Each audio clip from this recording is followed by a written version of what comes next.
Love you. Ingat ka ha. Kaya nga sobrang na-appreciate ko to si housemate.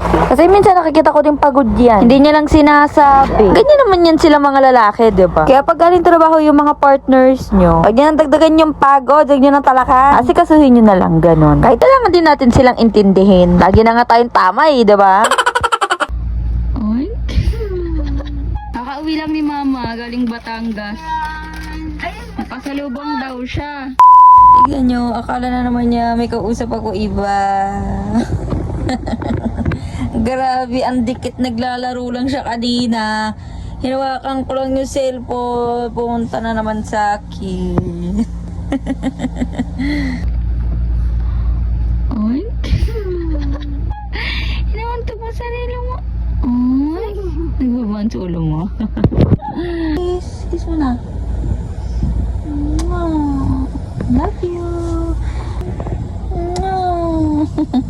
Hi people of the world! Pinuyat nga ako kagabi ni Aiden. 4 AM na kami nakatulog. Ito naman 10 AM nagising na ako. Si housemate wala pa pala dito sa tabi ko. Nagpaalam naman yung kagabi na magpapaayos daw siya ng motor. Kaso anong oras na wala pa rin. Wala pang chat kaya di ko alam kung ano na nangyari doon. Yung pa naman yung ayoko, yung walang update. Okay lang naman sa akin kahit saan siya pumunta. Kahit pumunta pa siyang Canada basta mag-update. Siyempre ako tong nandito sa bahay, nag-aalala. Kung saan pa naman napapadpad yung utak ko pag ganito. Oo, sa imagination, ganon. Tapos nakamotor pa siya, diba? Iisip ko yung pagbiyahe niya. Naku, talaka lang talaga sa akin pag uwi. Tanghalian na nga kaya pinakain ko na din to si Aiden. Hindi ka nagsasabi pa uwi ka na. Hindi ka nagsabi. Pinag-aalala mo ko. Ending pag-uwi, syempre hindi ko tinalakan. Okay na nakauwi siyang safe. Ayan bagsak agad. Wawa naman ang bebe ko na iyan. Siyempre bago ako naligo, napakain ko na si Aiden, napaliguan, napatulog ko na din. Bandang hapon na nga to, kaya nagmerienda muna ako. Nakaramdam tong bata ng pagkain, ayan nagising. Manong-mana ka talaga sa nanay mong palakain. Tignan niyo naman, kakagising lang. Sinubuan ko, sinubo agad. Nakakatuwa nga to si Aiden kasi ang lakas-lakas niya kumain. Lalo na pagkanin. Kung may mga kinakain nga din ako, pinapatikim ko sa kanya. Para ba hindi siya magtam, ganun. Tulad neto, kain ako ng yogurt. Naku, isa pa din tong favorite niya. Na-explore ko din siya sa mga pagkain. Gulay, pruta. Ayoko kasi magselansya, tulad ni housemate. Hindi pala kain ng gulay yun. Etong si Aiden naman, 3 months pa lang pinakain ko na ng ng mga okra, papaya. Sa totoo lang, dinaig pa niya tatay niya. Lalo pa nga siya sumigla ng pagkain. Nung pinainom ko siya ng silin, tsaka ng cherry pear. Kaso hanggang ngayon, hirapan pa rin ako magpainom sa kanya ng vitamin. Tinry ko nga din 2 days, hindi siya painumin nun. Nangyari naman, wala siyang ganong kumain. Kaya tinuloy ko na lang ulit. Kahit ayaw niyang inumin, bahala siya. Nagpapagising nga si housemate na mga 4:30 PM. Kaya mga 4 na kasi kaso na ako ng gamit niya. Umay na kayo makita ako nagpa-plancha, no? Ako din nauumay na. Kaso parang forever ko na tong gagawin. Oras na nga para gisingin tong isa. Wawa naman, sarap-sarap ng tulog. Buyat pa, ilang oras lang tulog niyan. Pero wala Kailangan kumayod, kailangan magtrabaho dahil nga may Aiden kami. Kaya nga sobrang na-appreciate ko to si housemate. Kasi minsan nakikita ko din pagod yan. Hindi niya lang sinasabi. Ganyan naman yan sila mga lalaki, diba? Kaya pag galing trabaho yung mga partners nyo, pag yan dagdagan yung pagod, huwag nyo ng talakan. Kasi kasuhin nyo na lang ganon. Kahit pa minsan o madalas talagang nakakainis yung mga yan. Wala, ganyan talaga. Kailangan din natin silang intindihin. Lagi na nga tayong tama diba? Naligo na nga si housemate at tinayos ko na din tong higaan. Etong si Aiden, may oras lang yung screen time niyan. Kaya ayan, tutok na tutok.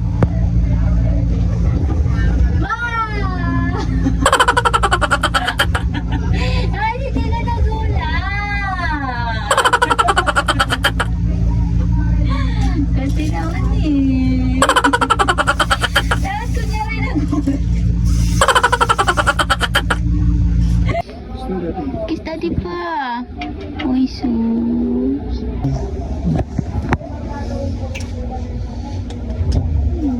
Love you. Ingat ka ha. Pagkaalis nga ni housemate, umalis kami ni Aiden. Ilang piraso na lang kasi yung medyas niya, ewan ko. Ba't nababawasan? Bumili na nga ako kahit medyo mainit. Mag-edit pa kasi ako pag uwi. Hindi naman ako makapagdala ng payo dahil hindi na carry. Ang dami ko ng bit-bit, Diyos ko. Tignan nyo si Aiden, ang saya pag nakakalabas. Kakauwi lang ni Mama, galing Batangas. Nakasalubong daw siya. Yung isa si ate. Abangar siya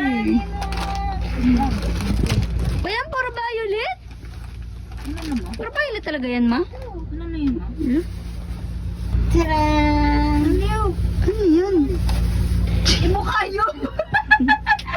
kayo? Tingin. Wala, ang gara naman ito. May ginto pala. To! Ate, picturean niya daw muna bago mamigay. Meron siyang piyaya. Ito, pastillas. Ano to? Yema. Pastillas din. And bukayo. Wow, dami food ni Mami. Bawal ka niyan. Thank you, Mamsi. Thank you, Mamsi. You like that? You like that? Bawal si Eden yan. Oy, galing. Galing mo talaga. Yan, nakalat-kalat na. Kiss Mamsi. Kiss mo na, kiss mo na. Miss ko ni Mamsi, oh. Miss kita eh. Nga, kiss it. Ay, kiss mo na, kiss. Ayaw. Bakit mo na kay Mamsi? Ay, kiss mo na, kiss. Ayaw. No, no. Mami lang kiss. Ay.